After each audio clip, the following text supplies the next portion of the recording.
Bulletin के आगाज में आपको बताएं, पीटीआई रहनुमा उस्मान डार एंटी करप्शन सियालकोट में पेशी के बजाय मुल्क से चले गए।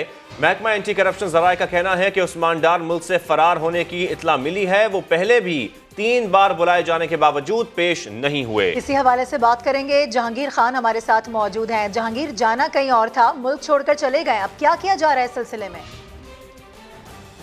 एंटी करप्शन सियालकोट सर्कल ने उस्मान डार को मुकदमा नंबर 67/23 में शामिल तफ्तीश होने के लिए इनके भाइयों समेत उस्मान डार, उमर डार और आमिर डार को आज यानी 22 फरवरी को 11 बजे तलब किया था, लेकिन बावजूद जराये का ये बताना है कि उस्मान डार जो है वो दुबई फरार हो चुके हैं और इसकी जो तस्दीक है वो मुतल्लिका डिपार्टमेंट के हुकाम की जानिब से भी कर दी गई है। इससे पहले भी एंटी करप्शन जो है सियालकोट सर्कल को 3 मरतबा सामने तफ्तीश होने के लिए बुला चुका है, लेकिन ना तो ये खुद पेश हुआ और ना ही इनके जो दीगर शरीक मुल्ज़िमान हैं वो सामने तफ्तीश हुआ है। जरा ये कहना है कि इनका फ्रंट मैन जो है तस्वुर वो 20 फरवरी को सऊदीया रवाना हो चुका है और अब उस्मान डार के दुबई जाने की तस्दीक जो है वो बावजूद जराये की जानिब से कर दी गई। ठीक है जहांगीर, बेहद शुक्रिया आपका।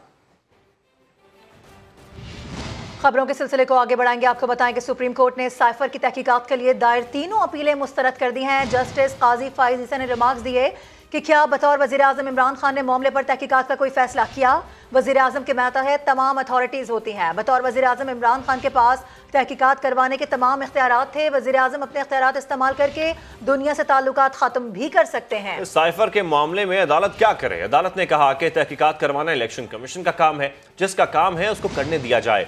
अदलिया एग्जीक्यूटिव के मामलात में मुदाखलत नहीं कर सकती। इसी की तफसील जानेंगे समा के नुमाइंदे शहजाद अली से। शहजाद, आगाह कीजिए तफसीलन। जी बिल्कुल, बड़ा ही अहम मामला है। सुप्रीम कोर्ट ने मुबैना बैरूनी साजिश साइफर की तहकीकात से मुतल्लिक जो 3 अपीलें दायर हुई थी वो मुस्तरद कर दी हैं। जस्टिस काजी फाइज ईसा ने इन चैम्बर समाअत के बाद ये फैसला सुनाया है।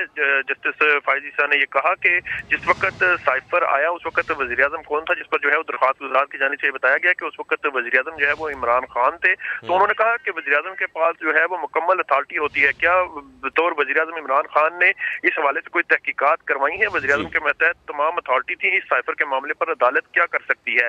इस पर जो है वकील दरख्वास्त गुजार ने यह भी कहा कि साइफर की तहकीकात बुनियादी हकूक का मामला है, जिस पर मोअज़्ज़ज़ जज साहब ने यह कहा कि साइफर से आपकी और मेरी जिंदगियों पर क्या असर पड़ा है। वज़ीर आज़म इमरान खान चाहते हैं तो साइफर पर कमीशन बना सकते थे। बिल्कुल, इस अहम मामले पर ये अहम रिमार्क्स दिए गए हैं। बहुत शुक्रिया शहजाद अली आपका। इस्लामाबाद हाई कोर्ट ने इमरान खान को 28 फरवरी को ममनुआ फंडिंग केस में बैंकिंग कोर्ट के रूबरू पेश होने का हुक्म दे दिया। इमरान खान की वीडियो लिंक पर हाजिरी की इस्तदा मुस्तरद कर दी गई। बात करेंगे, सुहेल रशीद हमारे साथ मौजूद हैं। सुहेल, मजीद क्या हुआ है आज? देखें, इमरान खान की जानिब से बैंकिंग कोर्ट में वीडियो लिंक पर अपनी हाजिरी लगाने की दरख्वास्त दायर की गई थी, जिसे मुस्तरद किया गया है। ताहम इमरान खान को अब 28 फरवरी के रोज जाती तौर पर बैंकिंग कोर्ट के सामने पेश होने की हिदायत जारी कर दी गई है, और लेकिन 28 फरवरी तक अब उनकी जो दरखास्त जमानत का फैसला था उस पर स्टे ऑर्डर जो है वो बरकरार रहेगा। बैंकिंग कोर्ट अब 28 फरवरी तक उनकी दरखास्त जमानत पर फैसला नहीं करेगी जब तक कि वो खुद पेश नहीं होंगे। जस्टिस मोहसिन अख्तर कियानी की सरबराही में 2 रुकनी बेंच ने आज समाअत की थी, जब इमरान खान के वकील की जानिब से अदालत के सामने मेडिकल रिपोर्ट भी पेश की गई। तो उस पर प्रोसिक्यूटर जो थे उन्होंने ये एतराज उठाया कि ये एक कैंसर अस्पताल जो कि प्राइवेट है, जो इसके मालिक खुद इमरान खान है, उसकी रिपोर्ट है, जिस पर इन्हिसार नहीं किया जा सकता। मुकम्मल दलाइल सुने गए दोनों जानिब से, जिसके बाद अदालत ने यह अहकामात जारी किए हैं कि इमरान खान दरखास्त जमानत की पैरवी के लिए 28 फरवरी को खुद बैंकिंग कोर्ट के सामने पेश हो जाएं, और 28 फरवरी तक उनकी जो दरखास्त जमानत पर फैसला है उस पर स्टे ऑर्डर बरकरार रहेगा। ठीक है, बेहद शुक्रिया आपका डिटेल्स के लिए। अहम खबर आपको देंगे, लाहौर में पीटीआई की जेल भरो तहरीक का आगाज हो गया है। पार्टी दफ्तर से चेयरिंग क्रॉस मॉल रोड पर पीटीआई के कारकुनान की आमद का सिलसिला जारी है। निगरान हुकूमत ने मॉल रोड पर safe city mobile command van पहुंचा दी है, जबकि mobile command van live monitoring के साथ साथ अमन व अमान खराब करने वालों की निशानदेही करेगी। जबकि दूसरी जानिब पीटीआई की जेल भरो रैली के बायस ट्रैफिक निजाम दरहम बरहम होकर रह गया है। बिल्कुल, जेल रोड और मॉल रोड पर गाड़ियों की लंबी कतारें लग गई हैं। शहरियों को मुश्किलात का सामना है। जेल भरो तहरीक के बायस लाहौर की जेलों से जेर हिरासत मुल्ज़मान को मातहत अदालतों में पेश ना किया जा सका। ट्रैफिक जाम के बायस 2 एम्बुलेंस भी जेल रोड पर फंस गई। इसी की तफसील जानेंगे। समा के नुमाइंदगान हमारे साथ मौजूद है। कज़ाफी बाडा में ज्वाइन कर रहे हैं, जहांगीर खान भी हमारे साथ मौजूद हैं।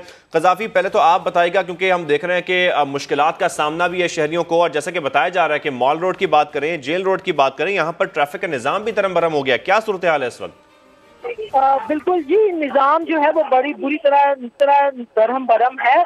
और हम फुटेज में भी दिखा सकते हैं कि जब ये जो रैली है जेल रोड से गुजर रही थी तो उस वक्त 3 एम्बुलेंसेज जो हैं वो इस रैली के बायस जो है वो ट्रैफिक के अंदर फंसी रही, बार बार उनके सायरन भी बजते रहे, लेकिन उन्हें रास्ता लेने के अंदर खासी मुश्किलात का सामना करना पड़ा। और चूंकि इस वक्त कॉलेजेस में छुट्टी का टाइम भी है तो जो कॉलेजेस के तलबा थे उनको भी शदीद मुश्किलात का सामना करना पड़ा। लंबी लाइनें जो हैं वो जेल रोड के ऊपर हमें ट्रैफिक की नजर आ रही है, जबकि माल रोड के अतराफ में जो है वो ट्रैफिक का निजाम भी जो है वो शदीद धर्म भरम है, क्योंकि माल रोड के ऊपर इस जेल भरो तहरीक के कारकुन जमा है। तो जो दीगर शाहराएं हैं उन्हें ट्रैफिक के लिए जो है वो बंद कर दिया गया है। माल रोड की तरफ आने वाली जितनी भी ट्रैफिक है वो 7 वाली सड़कों पर मोड़ी गई है, लेकिन चूंकि ट्रैफिक का लोड बहुत ज्यादा है इसलिए लोग जो है वो शदीद परेशान है कि किस वक्त ये माल रोड के ऊपर इनका जलसा खत्म हो। ट्रैफिक के लिए अतराफ यहाँ पर और अतराफ में क्या सूरत हाल है, आप हमें आगाह कर रहे थे। जहांगीर खान से भी पूछ रहे थे। जहांगीर, इस वक्त आप किस स्पॉट पर मौजूद हैं, वहाँ पर सिचुएशन कैसी है, लोग वहाँ पर क्या कर रहे हैं, क्या बता सकते हैं, क्या देख रहे हैं आप? पीटीआई की मरकजी क़यादत और कारकुनान जो है वो चेयरिंग क्रॉस पर जमा होना शुरू हो चुके हैं। नारेबाजी जो है वो की जा रही है, तो वहीं पर इंतज़ामिया की जानिब से भी तमाम तर इंतजामात मुकम्मल कर लिए गए। सेंट्रल कमांड वैन जो है सेफ सिटी अथॉरिटी की को बराह रास्त मॉनिटरिंग के लिए और फेस रिकॉग्निशन टेक्नोलॉजी का इस्तेमाल करते हुए इस मुजाहरे में शरीक अफराद की चेहरों की शनाख्त के लिए यहाँ पर नस्ब कर दी गई है। हुक्काम का ये कहना है कि किसी भी किस्म की शरपसंदी या अमनो अमान को ख़राब करने वालों के चेहरों की शनाख्त जो है वो इस कमांड वैन के जरिए की जाएगी। इसके अलावा बराह रास्त मॉनिटरिंग भी की जा रही है। 4 प्रिजन वैन जो हैं वो माल रोड और मुल्हिका शाहराहों पर लाकर खड़ी कर दी गई हैं। पुलिस की भारी नफरी तैनात कर दी गई है और ये कोशिश की जा रही है कि अमनो अमान जो है वो बरकरार है। पुलिस की जानिब से जो आज की सूरत हाल की ठीक है, पुलिस की जानिब से कोशिश की जा रही है कि अमनो अमान बरकरार रखा जाए, किसी किस्म का कोई नाखुशगवार वाकया पेश ना आए। हमारे दोनों नुमाइंदगान हमें अपडेट कर रहे थे, दोनों का बेहद शुक्रिया। और वफाकी वज़ीर इत्तलात मरियम औरंगज़ेब इमरान खान पर बरस पड़ी। जेल भरो तहरीक को जेल बचो तहरीक करार दे दिया। कहा इमरान खान ने हर रोज़ एक नई फिल्म चलाई, तहरीकें ज़मानत से शुरू नहीं होती, ये तमाशा बंद होना चाहिए। तोशा खाना, फॉरेन फंडिंग, हीरों का लेन देन, साइफर साजिश का इमरान खान के पास जवाब नहीं है। जिन लोगों से रोजगार रोटी छीनी उन्हें जेल भरने का कहा जा रहा है। घरेलू खातून के जादू टोने ने मुल्क को तबाह कर दिया। घरेलू खातून चोरी और जेबें भरने की एडवाइजर थी। पंजाब का सबसे बड़ा डाकू इमरान खान की पार्टी का सदर बन गया है। इमरान खान जमान पार्क से निकलकर खुद गिरफ्तारी दें। वो इस्लामाबाद में न्यूज़ कॉन्फ्रेंस कर रही थी। ये तो जेल भरो तहरीक नहीं है, ये तो जेल बचो तहरीक है। कोई तहरीक नहीं है, ये मुल्क के खिलाफ साजिश की तहरीक है। ये रोज फिल्में चला के ये तमाशे ना करो। इमरान खान जवाब दे। 12 करोड़ की आबादी पंजाब में और 1200 लोग, जेल भरो तहरीक हो रही है। उन 200 लोगों की शुरुआत इमरान खान की गिरफ्तारी से होनी चाहिए। ये कौन सी जेल भरो तहरीक है जिसका लीडर जो है वो प्लस्तर बांध कर जमानत पार्क में बैठा हुआ है? आए ना, आज बाहर आए, जमानत पार्क से निकले, दे गिरफ्तारी। घरेलू खातून को नोटिस चला गया नैब का। वाह वाह वाह वाह वाह, घरेलू खातून है। अगर घरेलू खातून है तो FIA के आगे पेश और कहे मैं घरेलू खातून हूँ। कभी हिजाब के पीछे, कभी जादू टोने के पीछे, सियासी मुखालफीन को इस्लामिक टच के साथ और गद्दारी के साथ लिंक कर दो। तोशा खाना की घड़ियां बेचती रही घरेलू खातून, 5 कैरेट के हीरे बटोरती रही घरेलू खातून, हीरों के हार तोशा खाना से चोरी करती रही घरेलू खातून, अल कादिर ट्रस्ट जो खजाना सरकारी है उसकी बोर्ड ऑफ ट्रस्टी बन गई घरेलू खातून। ये घरेलू खातून का ड्रामा और तमाशा बंद करें। कोई घरेलू खातून नहीं थी, वो आपकी चोरी की एडवाइजर थी। जिसको डाकू कहता था उनको भी शाबाश कि वो डाकू पार्टी के सदर बन गए हैं। जो उनको डाकू कहते थे और जो उनको डाकू कहते थे उनको भी शाबाश कि अपनी पार्टी का सदर बनाते। और PTI के वाइस चेयरमैन शाह महमूद कुरैशी कहते हैं कि हमेशा बड़ी तहरीकों का आगाज़ लाहौर से हुआ। जेल भरो तहरीक अवाम के लिए है जो महंगाई की चक्की में फिस रहे हैं। हमारी तहरीक आइन शिकनी करने वालों के खिलाफ है। जेल रोड से रैली की रवानगी से कबल शाह महमूद कुरैशी ने कारकुनों से खिताब किया, लेकिन तकरीर के दौरान माइक बंद हो गया। शाह महमूद कुरैशी नोटिस के हवाले से अपना नाम लेने लगे तो माइक बंद हो गया। माइक बंद होने पर शाह महमूद कुरैशी गुस्से में आ गए। नोटिस दिया जा रहा है फवाद चौधरी को, नोटिस दिया जा रहा है परवेज खटक को। यार आगे से हट जाओ प्लीज यार भाई, कैमरों के आगे से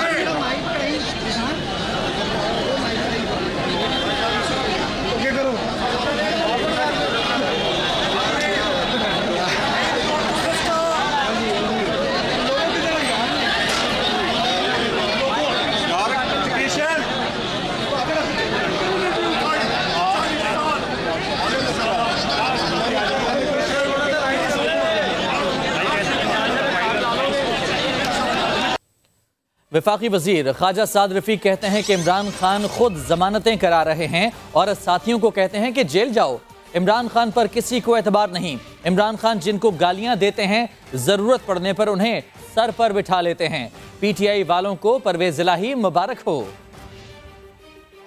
इमरान खान साहब अपनी जमानतें करवा रहे हैं और अपने साथियों को कह रहे हैं कि जेलों में जाओ। इस आदमी पर किसी का एतबार नहीं है। इसके बारे में सब लोग ये जानते हैं, इसे जब मौका मिलेगा गंद डालेगा। जिनको वो गालियां देते हैं जरूरत पड़ने पे उनको सीने से भी लगाते हैं, सर के ऊपर भी बिठाते हैं। परवेज इलाही साहब को भी मुबारक और इमरान खान साहब को भी एक जैसे इकट्ठे हो गए हैं एक जगह पे। अगर कोई रियासत के खिलाफ खेल खेलेगा और रियासत को दिवालिया कराने की साजिश का हिस्सा बनेगा एलानिया, तो क्या उसके खिलाफ कानूनी कार्रवाई नहीं होगी? सियासी इंतकाम खत्म होना चाहिए। पार्टी के तमाम सीनियर लोगों को जेलों में डाला। हमारे साथ जुल्म हो रहा था, हमें रोते देखा कभी? हम तो 16-16 माह 18-18 माह बाद भी नहीं रोए। ये चौथे दिन चीखे मारने लगते हैं, टीवी पे आके कहते हैं हमारे बच्चे परेशान हो गए। आपके बच्चे हैं तो बाकियों के बच्चे नहीं थे? आपको अपडेट करें कि वफाकी हुकूमत ने पीटीआई की जेल भरो तहरीक से निमटने की हिकमत अमली तय कर ली है। अहम रहनुमाओं को इंसदाद दहशतगर्दी के मुकदमे में शामिल किया जाएगा। पुलिस ने जेल भरो तहरीक से निमटने के लिए 75 टीमें तश्कील दे दी हैं। जराये के मुताबिक हुकूमत ने तहरीक इंसाफ की जेल भरो तहरीक के दौरान इस्लामाबाद में गिरफ्तारी देने वालों के लिए मुश्किलात पैदा करने का फैसला किया है। गिरफ्तारी देने वालों को पुराने मुकदमात में शामिल तफ्तीश करने के साथ साथ सरकारी अमलाक और पुलिस पर हमले की दफात के तहत नए मुकदमात भी दर्ज किए जाएंगे। अहम लीडर्स को गिरफ्तार करके दूसरे सूबों में मुंतकिल करने का मंसूबा है, जबकि मुमकिना तौर पर गिरफ्तार शुदगान को बलूचिस्तान या सिंध की जेलों में भिजवाया जा सकता है। गिरफ्तार अफराद के बाज़ाब्ता जिस्मानी रिमांड लिए जाएंगे।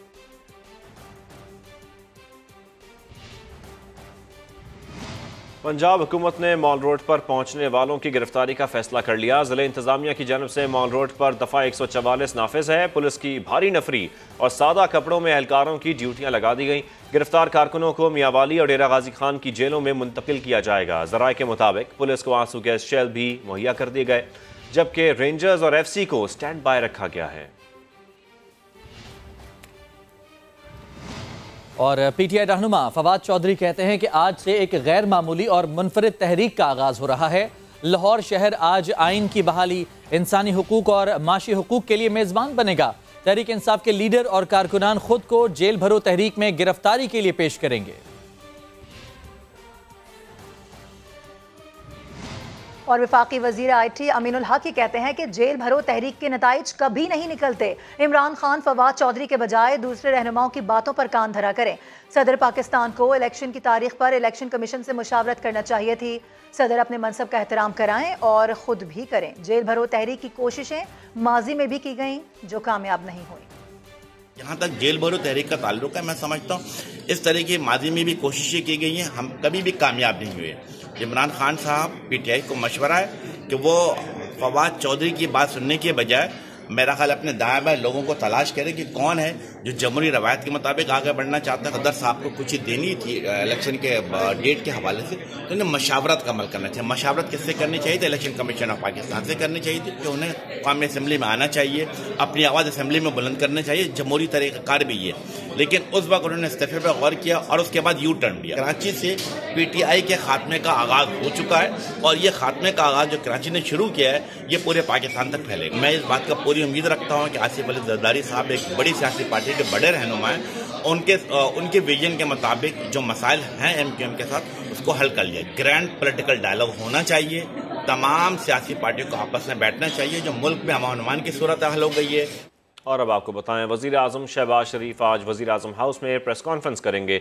वज़ीर आज़म मुल्क की सियासी और मुआशी सूरत हाल पर बात करेंगे। सदर की जानब से सूबाई इलेक्शन की तारीख देने पर भी बात होगी। ज़राए के मुताबिक अदालतों में जारी केसेस और चेयरमैन नैब के मुस्ताफ़ी होने पर भी बात होगी। तुर्की ज़लज़ला मुतासरीन की बहाली और पाकिस्तान की इमदाद पर गुफ्तगू होगी। और पाकिस्तान के लिए अच्छी खबर यह है कि पाकिस्तान को चीनी तरक्याती बैंक से $70 करोड़ कल मुंतकिल होने का इम्कान है। हुक्काम वजारत खजाना के मुताबिक चीनी हुक्काम ने हुकूमत पाकिस्तान को बाज़ाब्ता आगाह कर दिया है। रकम कल स्टेट बैंक ऑफ पाकिस्तान को मौसूल हो जाएगी। चीनी बैंक से रकम मुंतकिल होने से ज़र मुबादला ज़खायर में इजाफा होगा, जबकि स्टेट बैंक के मौजूदा ज़र मुबादला ज़खायर की मालियत $3 अरब 19 करोड़ है।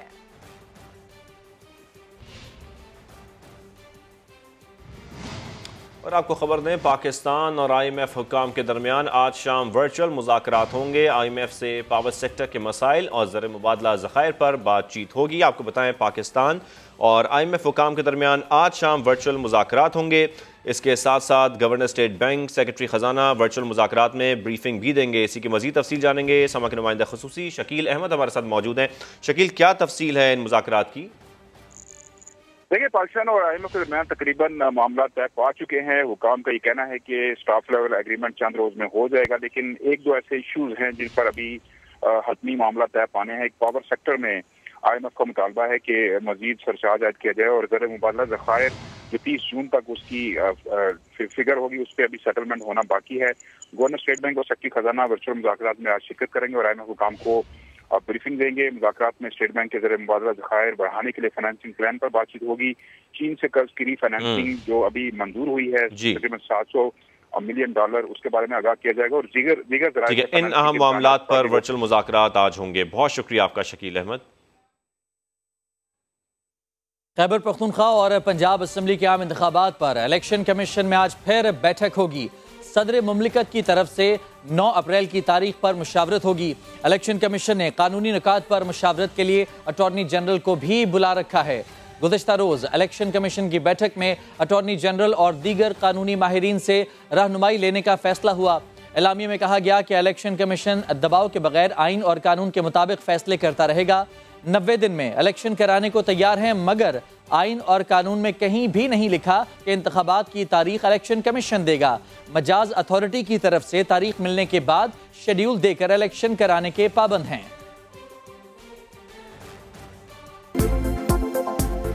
अभी आपको बताएं, कोयटा में मरी कबीले और बारखान में कत्ल 3 अफराद के लवाहिकीन का धरना जारी है। मुख्तलिफ सियासी मजहबी जमातों के रहनुमाओं ने धरने के शुरका से इज़हार यकजहती किया है। मजीद जानेंगे अपने नुमाइंदे मोहम्मद आतिफ से। मोहम्मद आतिफ, बताइएगा।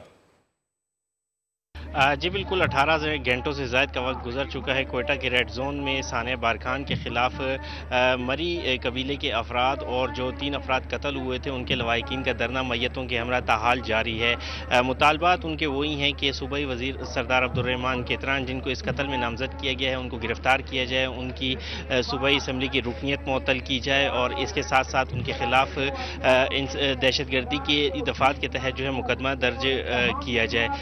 उनका कहना यही है कि जब तक उनके मुतालबात तस्लीम नहीं किए जाएंगे उनका धरना जो है वो जारी रहेगा। तफसीलात के लिए आपका बेहद शुक्रिया। बारखान में खातून और उसके 2 बेटों के कत्ल के खिलाफ एहतजाज जारी है। हम इसी पर बात करते हैं खान मोहम्मद मरी से, जो कत्ल की गई खातून के शौहर हैं, जिन्होंने कुरान पाक हाथ में पकड़कर मदद की अपील की थी। बहुत शुक्रिया समा को वक्त देने के लिए। सबसे पहले तो ये बताएगा कि सरदार अब्दुर्रहमान केतरान की आपसे दुश्मनी किस बात पर थी? क्या आप लोग उन पर मुबैना तौर पर अगवा और कत्ल का इल्ज़ाम लगा रहे हैं? सरदार अब्दुर्रहमान के बेटे के ऊपर करोड़ों का केस लगाया कि वो पैसे वसूल होगा, उसके पास पैसे ज्यादा था। बस इसी वजह से बस यही सजा है कि मैं अगर के सरदार अब्दुर्रहमान बेटे इनाम शाह के ऊपर गवाही देता था झूठा, तो मुझे फैमिली भी मिलता था। मैं गवाही नहीं दिया तो मुझे ये लाशें मिल रहे। सरदार अब्दुर्रहमान की निजी जेल में सरदार अब्दुर्रहमान का बेटा खुद तस्दीक करे। एक दूसरा मेरा ऑडियो रिकॉर्ड है, मेरा फैमिली, मेरा बेटी और बीबी के साथ ऑडियो रिकॉर्ड है, वो खुद तस्लीम कर रहे। तीसरा ये कि सरदार अब्दुर्रहमान घर का कैमरा का रिकॉर्ड है कि वो सरदार अब्दुर्रहमान की घर में मेरा एक बेटा खिदमत करे। ये जालिम सरदार अब्दुर्रहमान का। उसी टाइम मुझे खुद निजी जेल में सरदार अब्दुर्रहमान डाला था 8-10 दिन केस बनाने के लिए। मैं रात भागा था और मेरा फैमिली का ऑडियो था भी मैं किसी को नहीं दिया, वीडियो था किसी को नहीं दिया। खान मोहम्मद, आप क्यों एहतजाज में शरीक नहीं है? हुकूमत ने तहकीकात का ऐलान किया है, आप JIT से मुतमईन हैं? मुझे सरदार अब्दुर्रहमान का खौफ है कि मैं अपना लाश के ऊपर अब मैं दूर से बैठ करके रो रहा हूँ और लाश के ऊपर मैं जा नहीं सकता हूँ, दीदार कर नहीं सकता हूँ और जनाजा पढ़ नहीं सकता हूँ कि मुझे सरदार अब्दुर्रहमान का गुंडा बहुत है, ऐसे नहीं कि वही जगह से भी मुझे मारेगा। सरदार अब्दुर्रहमान का अपना हुक्म के अपना GRT अपने मर्जी से बनाया था। इसी से जब वो साथिया लाश के ऊपर वो तस्लीम करे तो मैं भी तस्लीम करेगा, ना तो हम तस्लीम नहीं करेगा। ये अपने मर्जी से GRT बनाया और अपना मर्जी से घर को खाली करके छापा मारा था। इसमें मुझे झूठा तसली है जी। ठीक है खान मोहम्मद साहब, आप हमसे बात कर रहे हैं, जो भी तहफ़्फ़ुज़ात हैं हमारे साथ शेयर कर रहे हैं। अगर आप हुकूमती कोशिशों से मुतमईन नहीं है तो हुकूमत से आप क्या मुतालबा कर रहे हैं? सरदार अब्दुर्रहमान को भी गिरफ्तार करके फिर SR काटेगा, फिर मुझे तस्लीम मिल जाएगा। ये तो बातें तो पहले भी बहुत वक्त चल रहा है। मैं अपील किया कि मेरे साथ ये जुल्म हो रहा, तो ये बातें तो है, बस ये कि पूरा तस्लीम नहीं, पूरा तस्लीम वो होगा कि मैं अपना आंखों से देखूंगा, दुनिया देखेगा जी। ठीक है, हम दुआ गो हैं कि आपको इंसाफ मिले। हमारे साथ मौजूद थे खान मोहम्मद साहब, बहुत शुक्रिया समा को वक्त देने के लिए। बिल्कुल, और सरदार इनाम केतरान के अपने वालिद सरदार अब्दुर्रहमान केतरान पर इल्जामात सामने आए हैं। बताया ये बंदे अब्दुर्रहमान केतरान की कैद में थे। हर मुअज़्ज़िज़ शख्स ने इन बंदों को देखा है। कल लापता अफराद की तस्वीर भी अपलोड की हैं। उन्होंने मजीद क्या कहा आपको सुनवाते हैं।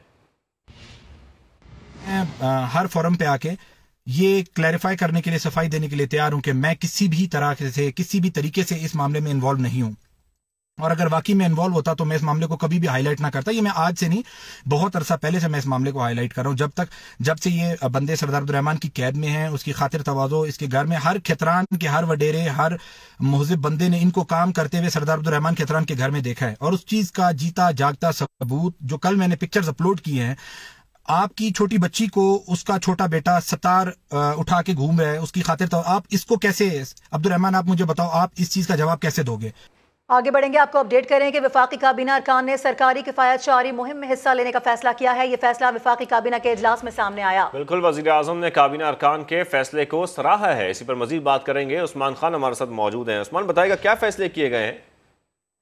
आज देखिए, वज़ीर आज़म शहबाज शरीफ के ज़रिए वफाकी काबीना का इजलास शुरू हुआ, तो उसमें नंबर 1 एजेंडा आइटम जो था वो किफायतशारी पॉलिसी से मुतालिक था, जिसमें बाकायदा तौर पर वज़ीर आज़म प्रेस कॉन्फ्रेंस में इज़हार ख्याल करेंगे। जो अब तक की इतलात हैं, ज़राए का ये कहना है कि अरकान ने सरकारी किफायतशारी मुहिम में बढ़ चढ़ कर हिस्सा लेने का फैसला किया है। तमाम वफाकी वज़रा अलाउंसेज और मरात रज़ाकाराना तौर पर छोड़ने का ऐलान सामने आया है। वफाकी वज़रा के फैसले पर काबीना इजलास में वज़ीर आज़म ने खराज तहसीन पेश किया है। साथ ही साथ काबीना अरकान के बिजनेस क्लास में सफरी सहूलत जो है वो भी खत्म कर दी गई है। इसके अलावा आला सरकारी हुकाम जो है वो भी बिजनेस क्लास में सफर नहीं कर सकेंगे, और सरकारी सतह पर तकरीबात में 1 डिश रखी गई है सरकारी ज़ोराना और इशाइया में। अब ठीक है, तफसील के लिए बहुत शुक्रिया आपका। इस वक्त लाहौर में तलाल चौधरी मीडिया से बातचीत कर रहे हैं, आपको बराह रास्त दिखाते हैं। ये अब PTI पे कब्जा करेंगे और उनको सदर बना दिया गया है, सदर फॉर नापी चेंज, क्योंकि उन्होंने कहा था ना कि इनकी नापियां बदली जाती हैं, और परवेज लाई साहब बड़ी जबरदस्त नापी बदलते रहे, क्योंकि वो भी नापी लगाकर सियासत में रहे हैं। क्योंकि बाकी तो सदर का ओहदा PTI में है ही नहीं। आपके PTI में जाने से हमें हैरानगी नहीं हुई, आपने माल खाया हुआ है, और कैसा जबरदस्त बात है कि जिनको डाकू कहा करते थे उन्हें अब इमरान खान जनाबे सदर कहा करेंगे, और वो जो बच्चे, जो नौजवान PTI में इनको डाकू कहते कहते बड़े हुए हैं, वो अब इसको सदर सदर कहा करेंगे। ये कोई कम सजा नहीं है PTI वालों की जो परवेज अलाई की सदारत की सूरत में उन्हें मिल रही है। मैं एक दफा फिर कह दूं, जेल भरो तहरीक, जेल में सिर्फ वो जाएगा जिसने करप्शन की है, जिस पर मुकदमात हैं। इमरान खान की ख्वाहिश के मुताबिक लोग नहीं पकड़े जाएंगे, कानून की ख्वाहिश के मुताबिक लोग पकड़े जाएंगे। और इंशाअल्लाह ताला ये ज्यादा दिन नहीं है, तुम बनी गाला से छुपकर निकलकर जमान पार्क में छुपे हुए हो, कानून अपना रास्ता लेगा। और ये जो आपने हाई कोर्ट पे पेशी के मामले पर पूरे का पूरा उसको सियासी तौर पर इस्तेमाल किया है, अफसोस की बात है। हम तो एक फिक्रा कहते थे, नोटिस मिल जाता था, हैशटैग चलाए गए हैं पहुंचो हाई कोर्ट, हाई कोर्ट, और अब वो गाड़ी 5 की स्पीड से ज़मान पार्क से निकल कर गई है कि किसी तरह बंदे जमा हो जाएं। यानी ये सारे का सारा मौका इसलिए मिला है कि इसको ज्यादा रायतें दी हैं। अगर इमरान खान को भी एक मौका मिलता जैसे आम आदमी को मिलता है, आम आदमी के लिए 2 मिनट लेट हो तो उसकी फाइल जो है वो मुस्तरद कर दी जाती है, उसको दूसरा मौका नहीं मिलता। 11 मौके दिए गए हैं, 16 मौके दहशतगर्दी की जो इस्लामाबाद की अदालत से लेकर लाहौर हाई कोर्ट तक इस हिफाजती जमानत के लिए 16 मौके दिए गए हैं। इतने मौकों के बावजूद पेश होकर उन्होंने कोई कोर्ट की इज्जत में इजाफा नहीं किया, अपना जलसा किया है। और उसके बाद आपने देखा होगा, हम अदालतों में जाते थे, मरियम नवाज की अगर कहीं हल्की सी वो आवाज में बात करती थी तो जज साहब नाराज हो जाते थे। अगर कोई वहां ऊंची आवाज में बोल पड़ता था तो डांट दिया जाता था, चुप करवा दिया जाता था। लेकिन यहां पर जो कोर्ट के अंदर इस्लामाबाद लाहौर हाई कोर्ट के अहाते में पूरा एक मैनेज करके उस तारीख को सियासी इवेंट बनाया गया है और उस पे आज तक नोटिस नहीं हुआ। तो एक तरह तोले, सबको एक तरह जांचें, ये कैसे मुमकिन है कि वो पेश हुए हैं, जाली साइनों वाला केस भी खत्म, यानी खान साहब पेश हो जाएं तो उनके जुर्म माफ हो जाएंगे। ये पेश होना उनका कोई एहसान नहीं है। इमरान खान अपने दौरे हुकूमत की कारकर्दगी नहीं बता सकते। लाहौर में नून लीग के रहनुमा तलाल चौधरी मीडिया से गुफ्तगू कर रहे हैं।